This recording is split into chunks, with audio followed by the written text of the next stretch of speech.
இன்று முதல் கடைகள் திறந்தாலும் சரி, திறக்கப்படாட்டாலும் சரி, வெளியே போவதை எவ்வளவு தூரம் தவிர்க்க முடியுமோ அவ்வளவு தூரம் தவிருங்க. ஊரடங்கு சட்டம் தளர்ந்தாலும் சரி, தளராட்டினாலும் சரி, சுய கட்டுப்பாடோடு இருங்க. ரோட்ல போலீஸ் உங்களை தடுத்தாலும் சரி, தடுக்காட்டினாலும் சரி, ரிஸ்க் எடுக்காதீங்க. ஒன்ன மட்டும் நல்லா நினைவுல வச்சுக்கோங்க, உங்களை காப்பாற்றிக் கொள்றதும் உங்க குடும்பத்தை காப்பாற்றிக் கொள்றதும் உங்க கையில தான் இருக்குது. இது ஒரு பேண்டமிக், உலகளாவிய கிருமி பரவல். இது நீண்ட காலம் இருக்கும். அதுக்கப்புறம் இங்கொன்னு அங்கொன்னு என அடுத்த 5 வருஷங்களாவது இருக்கும். அதுக்குள்ள தடுப்பூசி மருந்துகள் வந்து இது ஒரு விஷயமே இல்லங்கிற நிலைமை வரும்.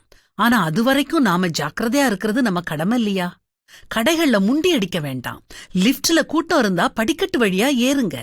பொதுவெளியில முழு நேரமும் மாஸ்க் அணியுங்க.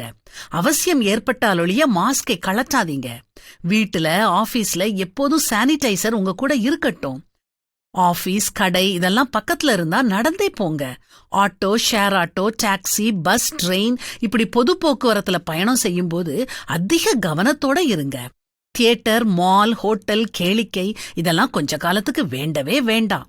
பேச்சுலர்ஸ் போன்றவங்க ஹோட்டல் அவசியமா பயன்படுத்த வேண்டியவங்க ஓரமா தனி டேபிள்ல சாப்பிடுங்க. திருமணம், பிறந்தநாள் விழா முதலியவற்றை தவிர்க்க முடியலனா சமூக இடைவெளி அவசியம். வாய்ப்பு இருந்தா தொலைவில் இருந்துகிட்டே அன்பளிப்பு அனுப்பலாம், வாழ்த்து அனுப்பலாம். மளிகை, பால், காய்கறின்னு எதெல்லாம் ஹோம் டெலிவரி கிடைக்க வாய்ப்பு இருக்குதோ அதை பயன்படுத்திக்கோங்க. நல்லா ஞாபகம் வச்சுக்கோங்க, வேறு ஒருத்தரால் நமக்கு நோய் தொற்று வரக்கூடாது. நம்மாலும் வேறு ஒருவருக்கு நோய் தொற்று வரக்கூடாது. அதனால வரும் முன் காப்போம், கவனமா இருப்போம். விவேகி ஆபத்தைக் கண்டு மறைந்து கொள்ளுகிறான், பேதைகளோ நெடுக போய் தண்டிக்கப்படுகிறார்கள்னு வேதமும் நமக்கு எச்சரிக்கை கொடுக்குது.